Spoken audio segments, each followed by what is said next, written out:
All right, guys, so as you are continuing to build your nesting poles, I'm just going to give you a couple things to keep in mind. So I've been working on mine through the pinching technique and modeling my forms. So if you remember, I was talking about being inspired by seed pods. So I want them to kind of take on this really organic form. So I've got this kind of nice ruffled edge, but again, I'm thinking about that thickness throughout. So I'm continuing to pinch and modify that form. One thing that I need you to keep in mind if you're building these nesting bowls is number one, the nesting part, right? So you have to kind of constantly put those bowls together to make sure, are they actually going to fit together as nesting bowls? So you do kind of want to constantly check that.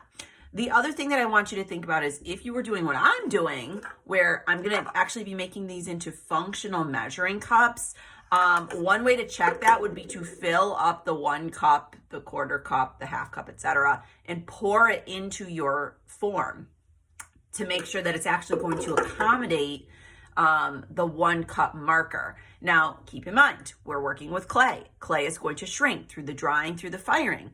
So I do need to be building perhaps a little wider, a little taller than perhaps you're looking at this cup and thinking, okay, Whitaker, oh my goodness, that's so much bigger.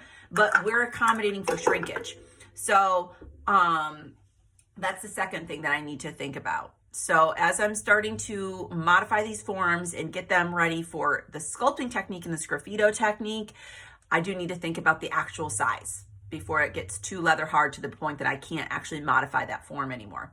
Another thing is mine are actually going to be measuring cups that I could pour out of if I wanted to. So I put this little spout on the front of mine. Again, that's not a requirement. It was just a thing that I did in mine. So one tip to do a spout would be to kind of pinch 2 parts of your vessel and pull something through, such as a rounded paintbrush or a pencil, and that's gonna kind of round that little spout out. And I can do that for all 3 of my pieces.